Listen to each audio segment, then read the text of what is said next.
Hello, I'm Ramie. And this is Dakota. And you are listening to Leveling Duo, the podcast where two good friends talk about video games they've enjoyed throughout the years. Yeah, and you know what we're talking about today? You told me and I've done forgot the name. I was going to be talking about an old PlayStation 2 title I played back in the day, Wild Arms 3. Basically, in a nutshell, it's the third installment of the Wild Arms series. It's a JRPG series that has like a Wild West motif generally throughout the entirety of it. And it was released in North America in 2002. And it was actually re-released in May of 2016 for the PS4. However, I'm pretty sure that is purely a digital remake. I don't think there's a physical copy for it. It was a pretty good game. I tried to play it through to completion. However, somehow I had soft-locked the game. And even when I tried to play it back through from the very beginning, it happened again. So I did a little bit of research and found out that sometimes just some copies of the game were bad. Oh, no. In that sense. So just so as a disclaimer for all listeners, if you do decide to play it one day, your best bet would probably be to try to do the digital version on PlayStation. Just because I believe that they have fixed any bugs and issues from the PS2 version. I'd hope so. I looked it up. It's on the PS store in the US for $14.99. Yes, it's fairly cheap. And and I think it's a pretty decent game if you like JRPGs. And again, it's got that Wild West motif to it. I like the Wild West theme. Not a big fan of Westerns, but I do like the Western theme things like Fallout New Vegas or Aquila City and Starfield. All of them are Western themed. Pretty much in a nutshell, your main character, the one that you play as, is Virginia Maxwell. She's what's known as a drifter, or adventurer, basically, just another word for adventure in this world, and is exploring the world of Filgaia. It's a desert planet that's, again, got that Wild West theme to it. At the very beginning of the game, the kind of introduction to everything, like how the combat system works, and a lot of your other characters, and there's several cutscenes involved, is you're traveling on a train and there's a robbery going on, and you basically find out that it's legit bad guys trying to pull off the heist. So Virginia steps in to try to stop them, and at the same time 3 other drifters that show up that basically do the same thing that you do. And the character of Virginia is very much kind of like that. We all need to stick together, we all need to cooperate, we all need to be good to each other kind of thing. And at first, the other drifters aren't really into it, but she is able to convince them to travel together for a certain period of time until, as the plot develops, they get separated, do their own thing, story kind of bounces back and forth, and then you reunite later on. Average play time for the game, if you're wanting to play it through to the end, is about 30-40 hours, apparently. However, if you're wanting to 100% the game, you're looking at closer to about 80 hours. If you're wanting to do every single thing possible. Well, it's a fair amount of time for a game at the time. I'm guessing. I didn't play many RPGs in this day and age, back in then. I liked it. It was just kind of another, again, JRPG. You could follow the story, explore around the world. There were secret dungeons, secret bosses, that kind of thing. The way this game worked, though, is that all the characters used arms, all capitals, ARM, which was a, quote-unquote, magical firearm. And that's what allowed them to do their basic attacks and also be able to wield magic. Then, per the plot, you come to find out that everyone in your party are the destined protectors of the planet. They're supposed to bring back the vitality of the planet and, remove it from the desert wasteland era that they're in. They're able to channel what's known as guardians, which are basically these spiritual protectors of the land. Yeah. And each of the characters can equip them. They have different abilities and stuff. That's what dictates what kind of spells they can use. And it also allows them to, they can equip the guardians with different items and accessories, armor, which gives them bonuses as well, depending on which one that they've got equipped. One thing I didn't like about that system, though, is that whenever you went to take an item off, it was destroyed.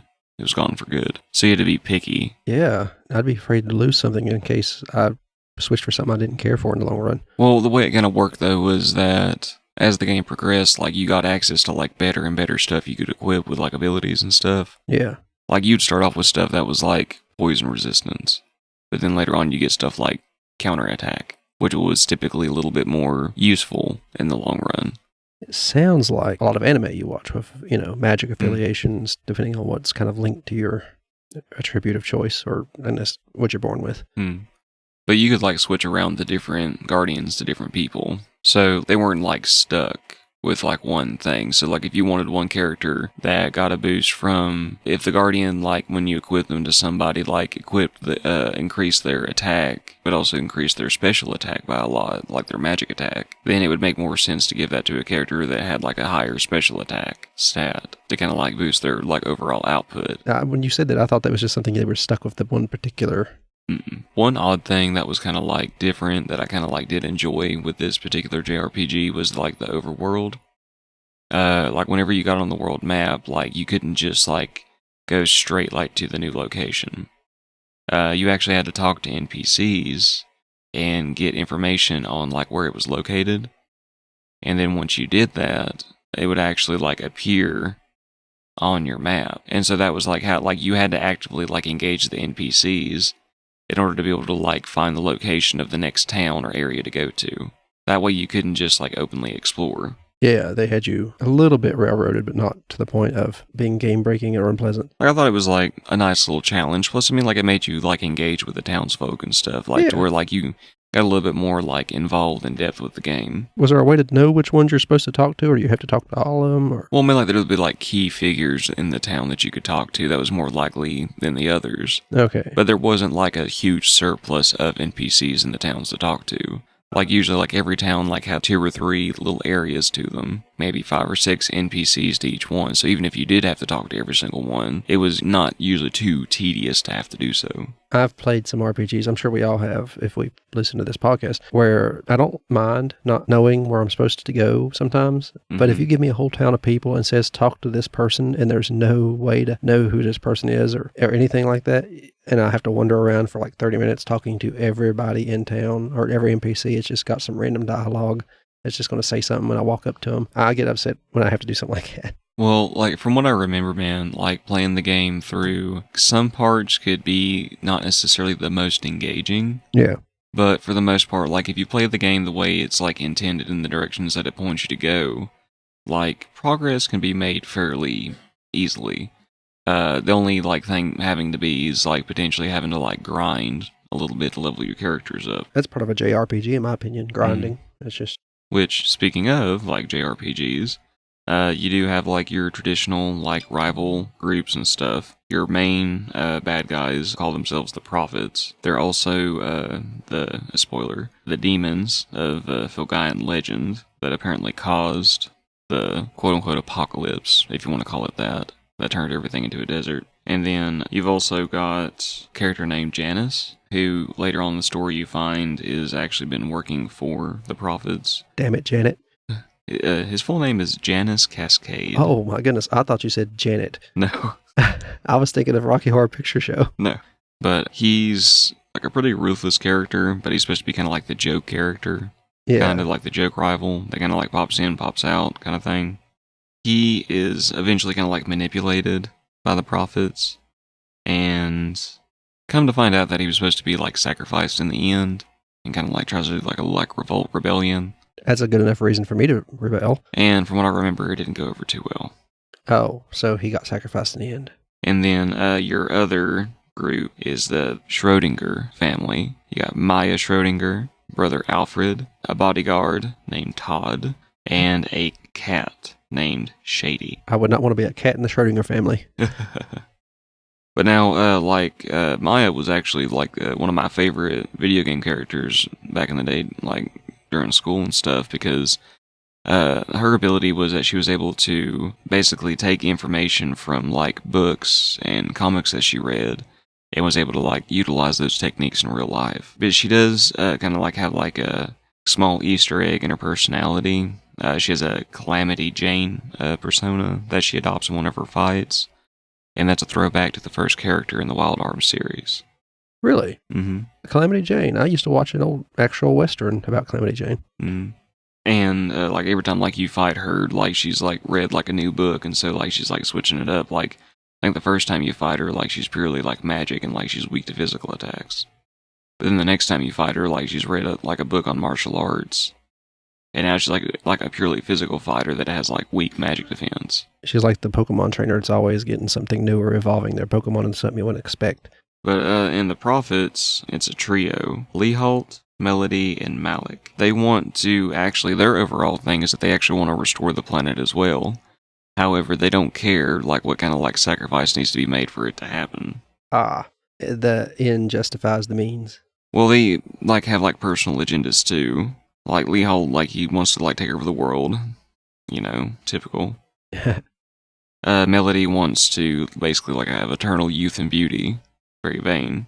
Malik wants to resurrect his mother. Oh, well, that's much more sad. There's a recurring character that I've come to find out in the form of Siegfried that appears in this game, who is one of the driving bad guys, who is an actual demon that is resurrected by the prophets, and who ends up turning the trio into more actual demons.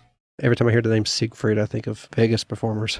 Pretty much like Virginia and her group. It's Virginia, Jet, Clive, and Gallows. I like the name Gallows. Each of them, like I said before too, like they have like the different like weapons, abilities, and stuff. Virginia uses dual revolvers that she gets from her dad, which that's kind of like her main thing with trying to go out into the world is she's trying to find her dad because he just kind of like up and left one day. Went to get the milk or some scratcher. Well, apparently, I think if I remember right, like her father was a drifter as well, but then like he just kind of like went out and disappeared. It seems like something could happen when you're a drifter. And so like she decided that she wanted to go out and become a drifter as well, and she wanted to like try to help people. It was kind of like her main driving factor behind that, but she also wanted to find her father. Two birds, one stone. It's a noble calling. You hear a drifter, you don't exactly think of hero, do you? Then you got Jet. He's he's kind of like your typical kind of like edgy, aloof, kind of like smartass kind of character. The fun ones. He wields a machine gun as his arm. He suffers from amnesia, like he doesn't know necessarily like where he's from or like how he came to be or anything like that. And later on in the story, you come to find out that he's connected to Virginia's father because Jet wasn't so much born as he was created. Oh. And his quote-unquote father/creator is a member of the Council of Seven, which is a group of 7 people that built a facility known as Yggdrasil in an attempt to kind of like reboot the planet, make it better. With the World Tree facility. Kind of, sort of, yes. Okay. Unfortunately, something went wrong, and rather than doing as intended, it actually did the opposite and sucked what kind of like fertility remained in the planet, kind of like into the Yggdrasil plant. Oh. And that was kind of like what fueled the main driving force behind the game. That's how the prophets came to be. That's how many people ended up disappearing throughout the game. That kind of thing. Then you've got Clive. He's supposed to be kind of like the oldest character, the mature one. Very cool-headed, very gentlemanly. He's also a family man. He's a mercenary by trade and a drifter, but he mainly does it like to be able to take care of his family. His arm is a sniper rifle, which is in this world like a prototype weapon that was invented by his mentor. It's going to become very popular, especially in the Call of Duty crowd. Now, Gallows is a member of the Baskar tribe, which is a indigenous people to the planet Volgaia. He's actually like, the reason why you encounter him is because he actually left his tribe because he comes from a family of priests. Mm-hmm. And he was like, I don't want to live that life. So he left. That's fair. However, his brother is what's known as a dream seer and is actually one of the main driving forces for the plot in the story often. Because he dreams of what's known as the Blue Menace. Basically, it's kind of like he's the reason why the party like finds out about like the demons and Yggdrasil and stuff. Because they go from just kind of like exploring, looking for Virginia's dad and helping people out, to uncovering like this big conspiracy plot to the world's like on the verge of dying, and like it can either be saved or destroyed, and there's demons involved, and legends, and all kinds of stuff. And Gallows' arm is a sawed-off shotgun. I like the idea of these weapons. Mm-hmm. That's kind of the majority of the plot, though. Like, Virginia takes off, wants to become an adventurer drifter. She gets on the train, She stops the robbery, encounters the other three, they end up teaming up. The initial part of the game is kind of like traveling to like everybody's quote unquote like hometown, finding out more about their backstory a little bit, getting a little bit stronger along the way, finding out about the Guardians, finding them, incorporating them into battle and everything, and then just kind of progressing through the story, fighting your rivals every now and then eventually getting to the big bosses. The game's kind of like split up into 3 parts. Janice is kind of like your forefront bad guy for the first couple of parts, and then that's when the prophets and the demons take over. Specifically Siegfried and Beatrice. We have plenty of story going on, at least. I mean, like I really like the world building, and I like the music the most. As far as like the actual like mechanics of the gameplay and everything, sometimes it can be a little bit like tedious and boring, and the characters have good potential they could have been fleshed out more, but they were not. So if anything, like I encourage you, if you play the game, kind of like use your imagination to kind of like fill in the gaps. That's okay. It makes for a nice tabletop RPG. You have to fill in the blanks a lot of times. Oh yeah.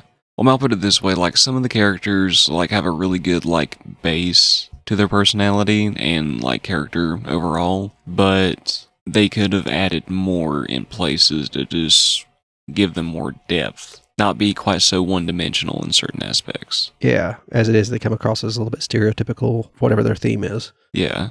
Which... That's a JRPG thing, too, sometimes. Which one odd thing, too, about the game, from what I remember, the main character, Virginia, even though she's supposed to be, like, the main protagonist, you know, the main character out of everybody, she never, like, gets any kind of, like, real special treatment. Like, she's not the best at any one thing, other than, like, she's pretty fast. So, I thought you were going to say fat. I really No, like, she's pretty fast, like, in the regard that, like, usually a lot of times in combat, like, she almost always goes first. Yeah.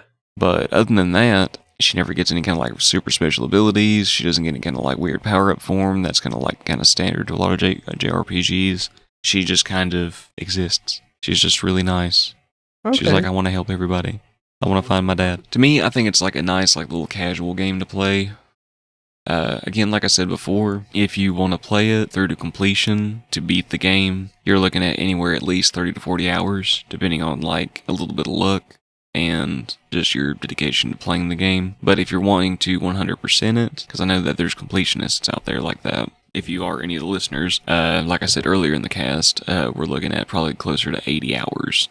If you want to, like, pretty hardcore go at 100%ing everything. I mean, there's, like, the concept of magic in the world. Like, it's not, like, super forefront, but, like, it is, like, a concept of, like, a spiritual one. Again, like, that Wild West motif.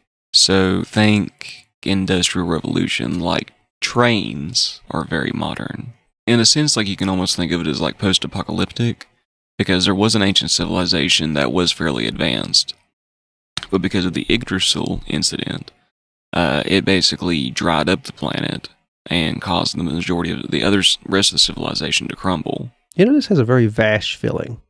Yes. Well, I mean, hey, you like cutscenes?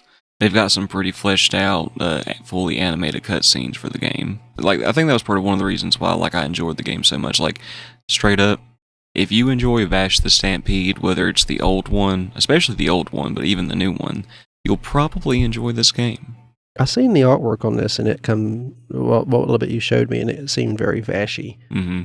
My recommendation, though, listeners, if you do decide to play the game, my advice is have fun. Try not to take it too super seriously, but level up your arms. Hit the bench press. Well, essentially, like, hitting the smithy and leveling up your arms or getting better ones is going to be, like, your best bet most of the time.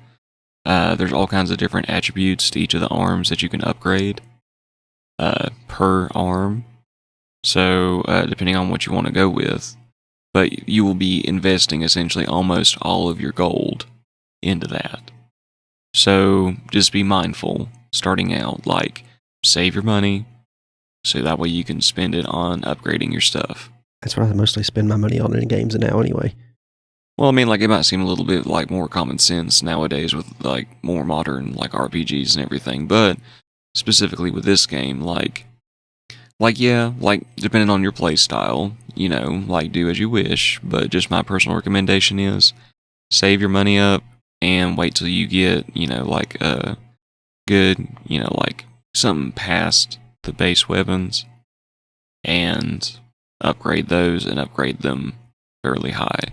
There's one area, I want to say it's like the third town, maybe, that you come to, and the surrounding area isn't too bad for farming monsters, so you can, like, gain resources fairly quickly. And there's a smithy there that's pretty easily accessible that can upgrade your arms pretty good.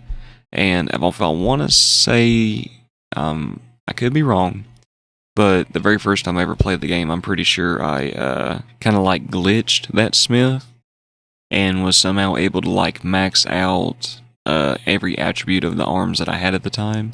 You know, the last game you talked about, you mentioned glitching some stuff. I'm beginning to wonder if you're not just a big cheater, Dakota. Hey, I don't mean to do it. Sure. Hey, I always go back and replay the game, and I make sure I don't do it again. Because, like, I'm pretty sure that that's what softlocked the game the first time I played. I'm going to put the PS4 edition of this in if you want to link to it. It won't be an affiliate link or anything. Mm-hmm. Yeah, Sony changed their attitude about things like that. Yeah, it'll be there. Good news, now that it's on PS4, maybe you can pay real world money or some fake world money to upgrade your arms. Microtransaction your way into success. Possibly. But I'm just making that up. I mean, it sounds nice. I like the world. I don't know if I'd want to. Me and JRPGs don't go really well together. So, well, that's why I say like it's a good casual game. You Yeah. know, like it's something that you can kind of like pick up, and you don't necessarily have to really hardcore follow the plot to play the game. One concept of the game I did like was it gave you the ability. There was these special coins that you could get that would create save points wherever you were at, so you could save your game. see, now that's the thing. It's like quick save is a thing now. But back then, you had to earn it. Basically. Yeah, So that's basically nice. you could quick save, but you could even do it in the middle of dungeons and stuff. So if you needed to like get off the game right then and there, you could, you know, essentially like drop a coin, save, turn off the game, and then come back and you'd be exactly where you were at. Or be like me and be stingy, not use the coin, and just like turn the TV off but leave the PlayStation running. Yes. Which was not good. I do not recommend doing that. Burn those discs up real good. Yes, but which that could have been an issue with my glitch too, or my game freezing. I don't know, but Or your PlayStation 4. hey, I'd engage the power saving mode. I've got that set to where like, you know, I don't touch it for like an hour, that thing cuts off. Yeah. But I don't know. Maybe it's just like I hadn't played it for a minute, and when it finally got access to the internet, the new software update possibly had an issue with the hard drive. But I mean, it's also old too, so it's hard to tell.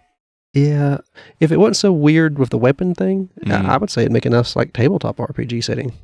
Well, I mean, I say it probably wouldn't be hard to do that, even with because like with the ARM setup, like you could like spend resources to like upgrade certain aspects. Like basically, like your gun has a character sheet for its attributes, Yeah.